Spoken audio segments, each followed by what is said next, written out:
Bé, bona tarda a tothom. Ahlan wa sahlan.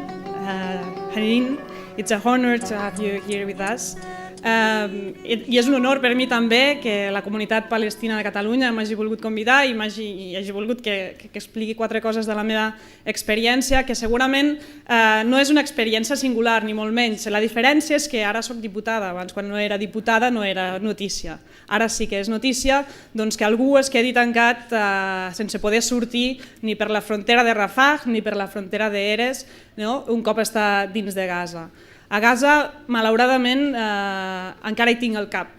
Segurament encara hi tinc el cap i encara hi tinc el cor, també, perquè és molt difícil sortir d'una experiència així sense que et quedin molts records, excessius records, i sense que això permaneixi amb tu sempre i continuïs lluitant per la causa palestina. Nosaltres, per Palestina, crec que com a diputats i diputades tenim una responsabilitat molt gran. S'han explicat de sobres per part del cònsol, per part del president de la comunitat palestina, quins són els motius. Aquest apartheid del segle XXI, perquè no es pot descriure d'una altra manera, perquè realment és un apartheid racista, perquè s'està matant cada dia al poble palestí, se li està negant els seus drets més bàsics, drets tan bàsics com és l'aigua, com és poder importar, exportar productes. A Gaza sí que hi ha aigua, però està absolutament contaminada.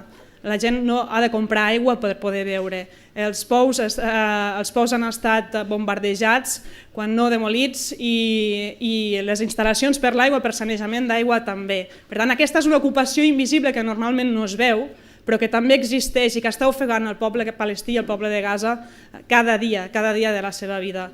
Nosaltres, deia, com a diputats i com a diputades tenim una responsabilitat molt gran. Per mi és un honor molt gran poder representar el poble català a Palestina i poder representar el poble palestí també aquí a Catalunya.